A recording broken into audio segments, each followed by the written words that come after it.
Hi, I'm Meg Major with Winsight Grocery Business. Welcome to Grocery COVID Live. Joining me for this segment, per usual, is my hardest working team in the business, John Springer, our exec editor, content manager, Kat Martin, and Jen Straley, our senior editor.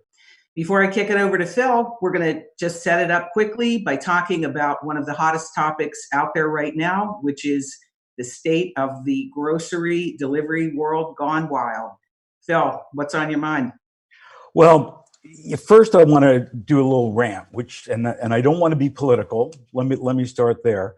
But I saw this yesterday, and I am livid. It was on April 14th that Candace Owens, who's somebody that frankly I never heard of, and looked her up, and she's got like 2 million followers, and she's a big political person, wrote this tweet. Wow. Just had a police officer called over to me and my husband at Whole Foods because we were not wearing masks. We come to this Whole Foods every day. Apparently, beginning yesterday, it's now illegal to come in without a mask. Total deaths in DC from COVID ? Well, just to answer you, Candace, there have been 81 deaths in DC, 459 in Maryland, 210 in Virginia, and don't be full of yourself. Wear a mask. There was also a store manager at Walmart in Peoria, Arizona, who reposted something that another grocery store manager wrote. We don't know who this other grocery store manager is, but this is what he said. I manage a grocery store. Here's some things everyone should know. Number one, I don't have toilet paper. Number two, I don't have sanitizer. Number three, I run out of milk, eggs, and meat daily. Number four, I promise if it's out on the shelf, it's not hidden in a corner of our back room. Those are the predictable ones. Now for the real stuff. I've been doing this for 25 years. I did not forget how to order product. I did not cause the warehouse to be out of product. I schedule as much help as I have, including many TMs working tons of overtime to help you, team members.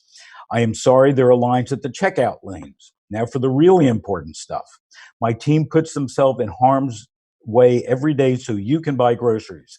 My team works tirelessly to get product on the floor for you to buy. My team is exhausted. My team is scared of getting sick. My team is human and does not possess an antivirus. They are in just as much danger as you are, or you'll be more, but they show up to work every day so you can buy groceries. And it goes on and on and on. Lastly, please thank the people who helped you. They don't have to come to work. So I think we've gotten to a point now, and we're going to talk mostly about e-commerce today. But there's a lot of stuff going on out there. And we're all in this together, and people are just being rude.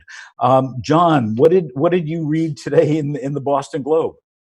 Well, the Boston Globe is kind of reporting a number of the same things that we have, and that is that it's come as a shock to people that they can't get grocery delivery available. And like I said, it's been a way of life here in New York since this thing started. And there's a very simple explanation. I think we talked a little bit about it last week. The grocery industry simply wasn't ready for this kind of demand this time. So 5 years down the road, yeah, maybe they'd be ready for this. But for the time being, it's too labor intensive. There's too little delivery infrastructure. The ways that they're going about it, picking out of a store, it's the same situation for shoppers. They can't find everything they want. And now social distancing has lowered the amount of traffic that can get into stores, and a lot of that traffic are the contract shoppers that are trying to fulfill these orders. So things are incredibly backed up. Everything that we report on this now seems to suggest even further that this is just, this crisis we're having now is the mother of the major shift to from physical to digital, but we're just not ready for it yet. Even still, I was going to mention too, I'm working on a story for our website. Even store designs, everything is going to change because right now, to accommodate the rash of shoppers going online. Stores themselves are simply not accommodating. Plus, if you've got your entries, there's still a lot of stores that are only having single points of entry and exit. The whole thing, just the whole absolute layout of today's supermarkets are not geared to meet the demand, just from the plain old infrastructure of what we're dealing with.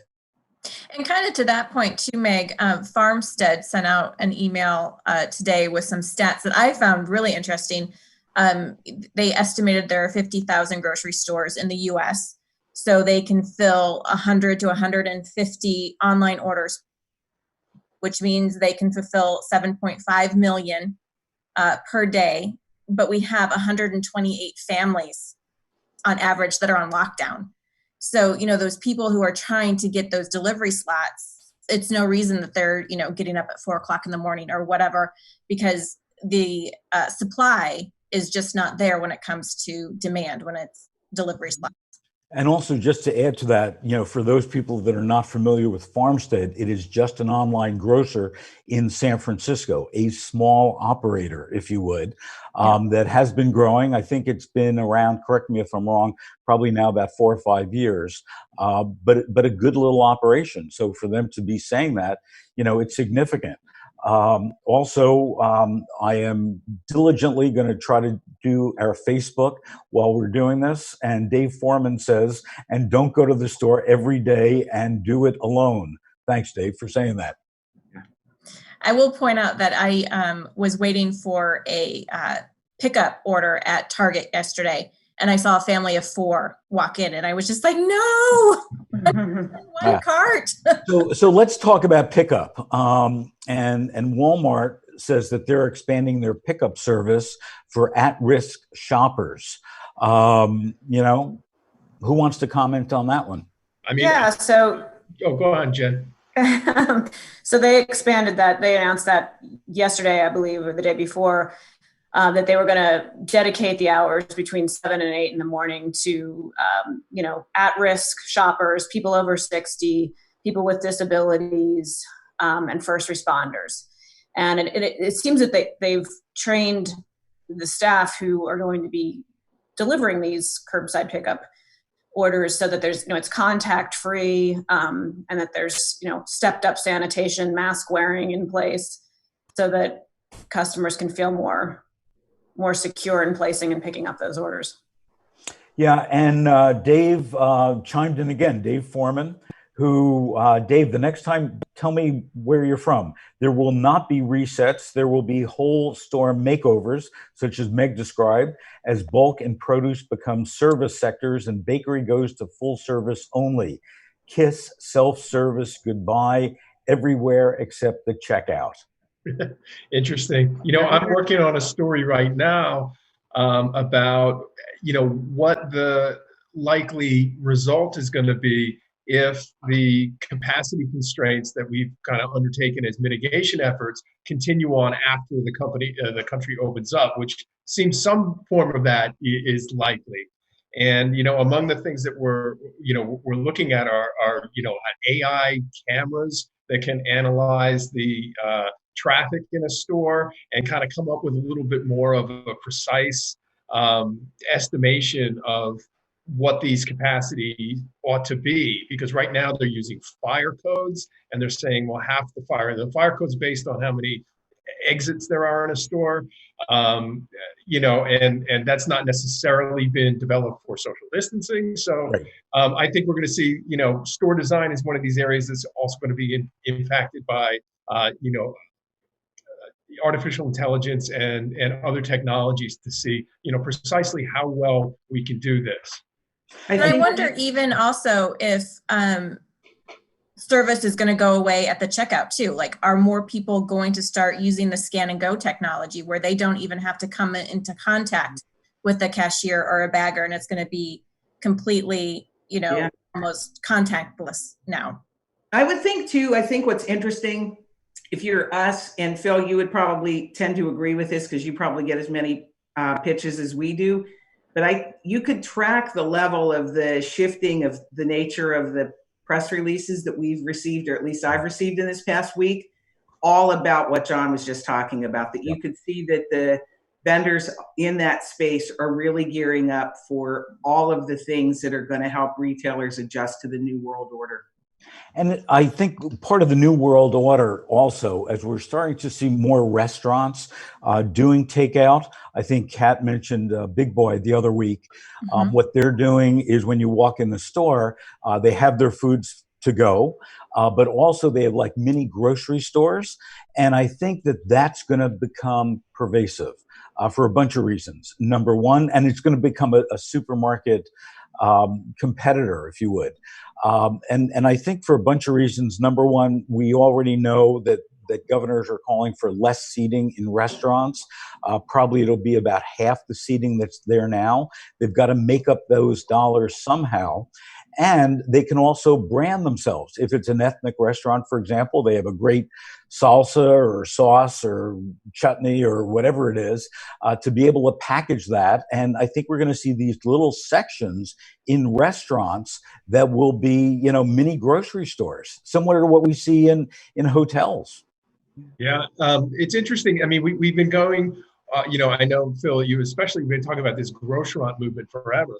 And, we are definitely seeing the channels coming together, food at home and food away from home, up until this crisis. But it really wasn't until this crisis that grocers were becoming more like restaurants. And now we're going to start to see restaurants become more like groceries.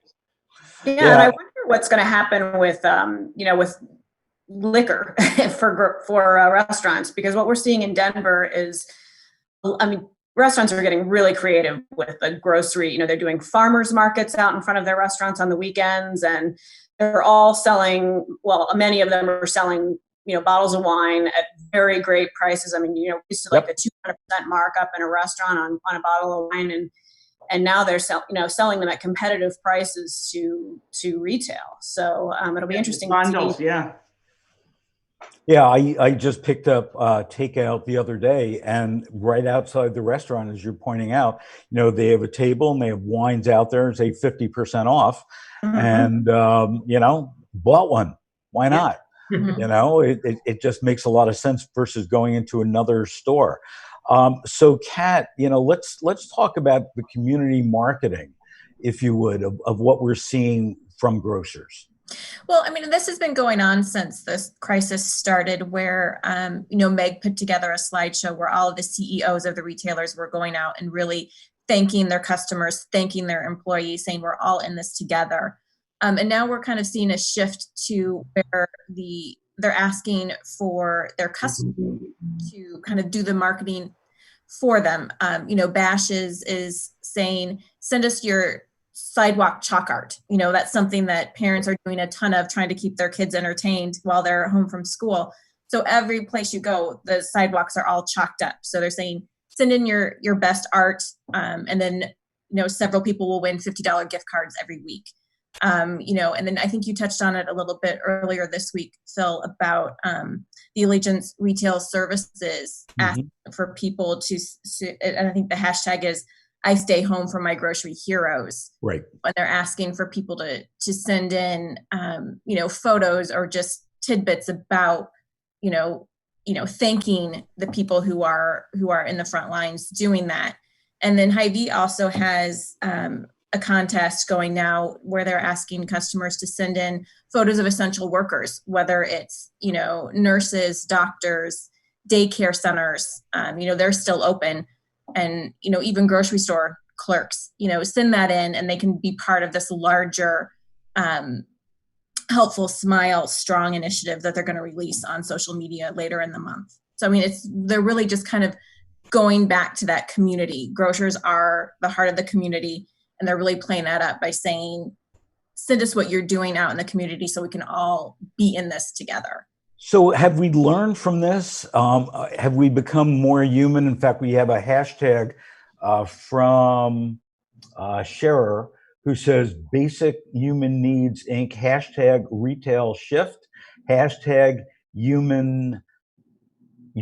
Sorry. Don't have my glasses on.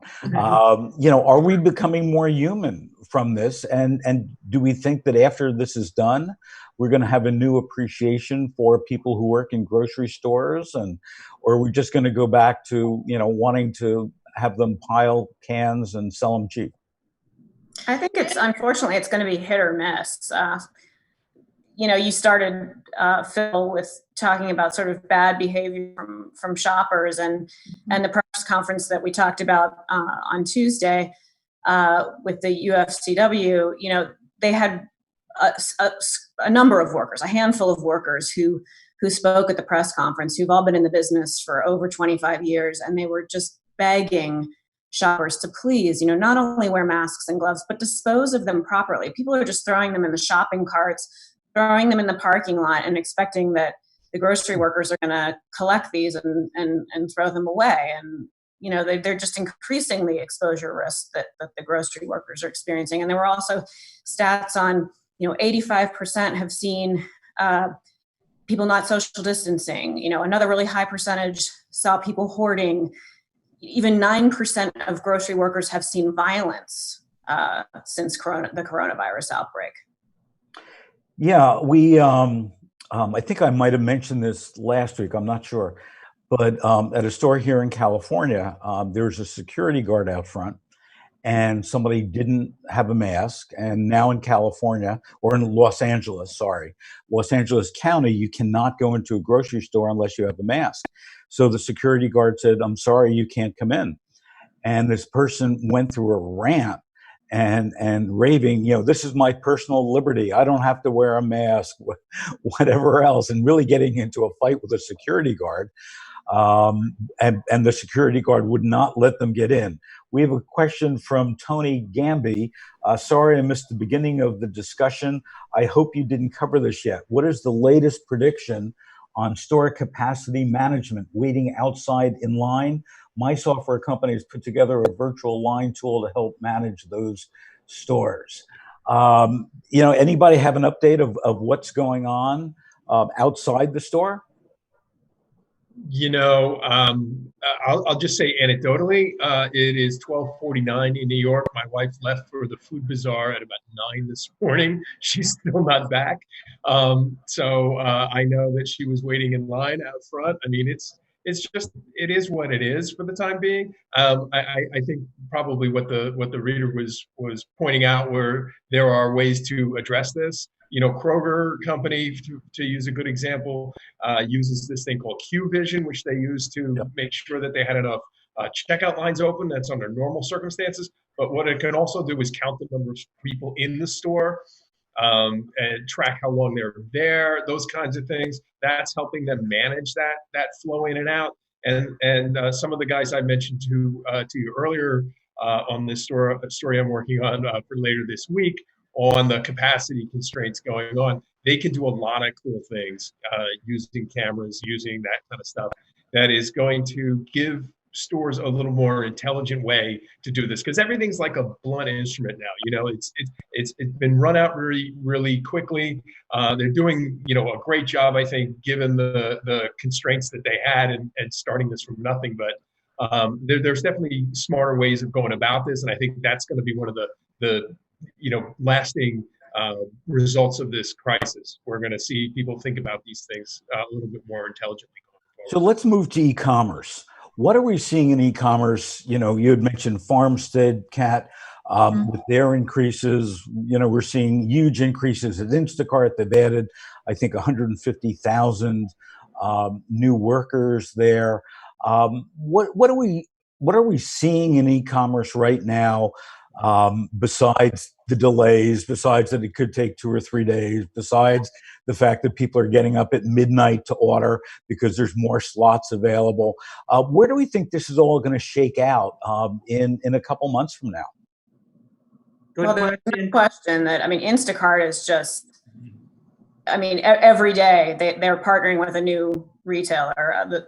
Yesterday it was Sprouts expanding, curbside pickup to all more than 340 Sprouts locations by early May. And the timelines on these things are also amazing. That Instacart got 150,000 new users ordering groceries through them in the past several weeks. Their order volume is up 300%, which I think is going to be 400% shortly. It kind of boggles the mind how this is sustainable. Yeah, and also let's not forget that we were all talking last year in December how Instacart was going to do an IPO, which is very interesting now because they didn't do it. They were waiting. Some people speculated that the numbers weren't nearly as good and the IPO would not be successful. Now, after all this, and they do an IPO, what do we think is going to happen? Well, I'll say that their president told me himself that an IPO wasn't in the plans for this year. That was back in September. But what I'll say is it'll be really interesting to get a look under the hood, if they do that, because you could imagine that not only are they gathering unreal amount of volume and knowledge and everything else, but they must be incurring so much cost because it is so slow now and so difficult to do the things they were doing already, which is, again, picking up all the labor that people normally provide for free, and they got to pay some money to do that. It's got to be a really interesting financial tangle that they've got to figure out. And maybe they do. Maybe this is the thing that gives them that fuel to go, get out from under the private thing and get out there. Yeah. What about the smaller delivery companies like Favor that HEB bought? I want to say about a year and a half ago. Favor was this small Texas company basically doing restaurant delivery, and then HEB took them up, and now Favor is doing great from what I understand. Sure enough, Phil, I agree with you in the more nimble. I think regional retailers have a little bit of a better handle by and large on such as HEB. But when you and John and Jen and Kat were all talking, I was sitting here thinking, doesn't it make you just kind of jaw-dropping to think of how much resources are being put into the e-commerce end of grocery right now, when it was all about, up until the beginning of March, the in-store experience? Mm-hmm. So to me, the juxtaposition of what comes with the in-store experience, how are those capital expenditure budgets going to be allocated? That to me, you just can't imagine, because the in-store experience is, to Dave's question earlier from the field about self-service. The whole element of self-service has been built up. So now we're going to be putting that labor elsewhere. So it just makes me very fascinated. Well, do we think that those capital budgets will change? And, there's certain retailers right now that are experimenting with dark stores for delivery only. And will we see major chains, close half their stores and just make them for delivery, and then have, the experiential stores really, over the top, if you would. And they can get rid of, a bunch of overhead by just having these dark stores for delivery. Yeah, I think that's quite likely, Phil. I mean, depending on what other solutions that a retailer has, right?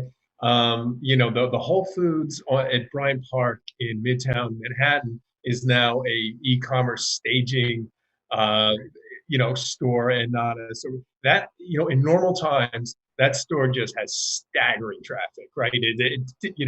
All of the office buildings around there, including my former office, would go in there, and everybody in the world would go to lunch there. That's one change that we've seen. Fewer people going to the offices, fewer people hanging out in Bryant Park, like that. But I mean, almost anything that we're talking about, I think you talk to enough industry people and they'll say, this is another reason that e-commerce is going to go up. This is another reason that e-commerce is going to go up. So, boy, there's a lot to get through on this. And you're going to see retailers doing everything they can to expand the availability of the online offers, because it's such a big deal. But we also just saw, and I forgot which of you wrote this story, but that Raleys opened up a store yesterday in Northern California. It's a new store. It's, as Meg describes, very experiential, and they're counting on, you know, being able to bring new energy, if you would, to a neighborhood that didn't have a store. Yeah, I'm actually working on that story right now.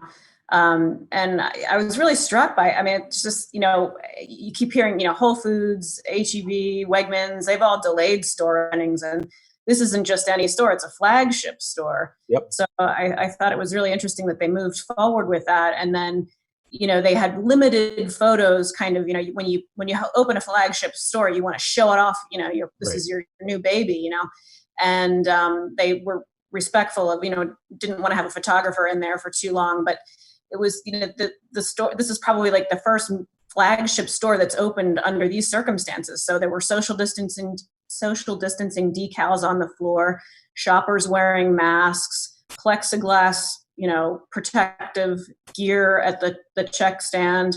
But it looks like a beautiful store. Yeah, it does. The local marching band didn't show up. No, probably not. But also, let's remember that Raleys is privately owned. It's owned by one guy, and I think it's about 140 stores, and they've been very progressive. So, you know, are we gonna walk away from this seeing these more? I hate to use the word independent grocers, because I'm not talking about those who have one store, but grocers who might have, you know, 50 to 200 stores, really being the winners out of this, and developing new stores and getting more entrenched in the community. Certainly independents, including the smallest down the chain, have done really, really well. And Kat has kind of our resident independent specialist, but independents and regionals have really, I think, have been among the biggest success stories in this past month. Yeah, and if you look at what Schnucks has done, where you now can go online and reserve a time to go shopping, that's kind of cool. Well, I know a lot of the interesting things that I've seen coming out have started a lot of times with the independents. I know DeChico and Sons in Westchester County, New York, is doing this fabulous thing for pay increases where it's going by volume. So if, you know, I can't remember the percentages off the top of my head, but they get $2 extra more an hour, I think, for up to 20% more volume in the store. And then it goes up to $4 per hour more, up to 45% of volume in the store. So, I mean, I think, you know, not just a $2 increase, but it's how hard are you having to work? You know, how in danger are you putting yourself if you have a lot of this volume? And I just thought that was an ingenious way to reward the work.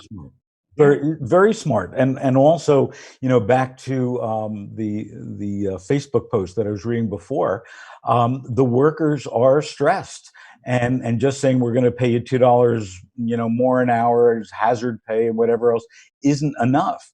What we really have to do as an industry is things like you're describing, Kat, based on volume, and also for all of us to thank them as shoppers and employers, to make sure that when we're done with all this, we do have a workforce that's vital and excited about being in grocery. Yeah. You know, what I would say about, you know, who's winning and losing, you know, right now there's no restaurants doing business. Everybody's winning in grocery. Right. I think down the road, you know, it's not to beat a dead horse, but you better be able to serve customers virtually as well as physically going forward. I think that's going to be a big divider between the losers.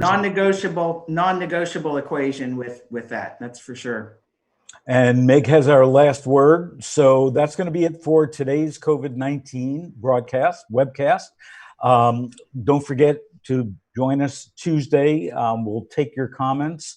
We'll keep you up to date on the news. If you missed any episodes, they're all on Winsight Grocery Business Facebook page, Winsight Grocery Business webpage, as well as on Supermarket Guru Facebook and website as well. Join us. And the last comment I'm going to take is from Marvin Cunningham, who basically says, Amen. So Thanks, that's Marvin. It. Thank you, Bill. Okay.